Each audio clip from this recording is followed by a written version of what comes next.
coordinateur régional de la coordination civilo-militaire. Nos impressions sont de tristesse parce que vous savez, aujourd'hui, nous venons enterrer nos compatriotes qui sont victimes de bombardements du M23, les supplétifs du Rwanda.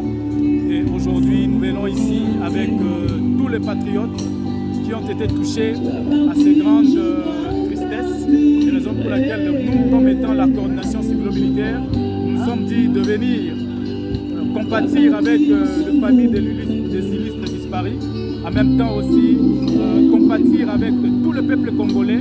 Vous savez, la guerre qui nous est imposée par le Rwanda, si aujourd'hui nous continuons à être victimes, c'est parce que la bonne collaboration entre les civils et les militaires n'existait pas avant.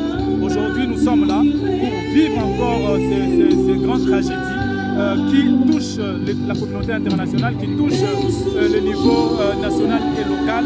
Alors, raison pour laquelle nous venons ici pour assister à cet événement qui sera gravé dans nos mémoires jusqu'à l'infini. Et aujourd'hui, je pense que c'est la fin de cette guerre qui nous est imposée par le Rwanda, parce que même la communauté internationale qui se dit être désintéressée à la vraie situation de l'insécurité, des tueries, de barbarie qui sont enregistrées par le Rwanda, qui sont toujours orchestrées dans les familles de nos patriotes, qui sont même victimes de leur milieu naturel, dans les camps de réfugiés. Mais quand même, ils ont été bombardés, ils ont été attaqués par le M23, ils ont été attaqués par ces gens qui ne veulent le bonheur du peuple congolais. Alors ici, nous, comme la coordination civilo-militaire, nous condamnons fermement, très fermement, la complicité de la communauté internationale.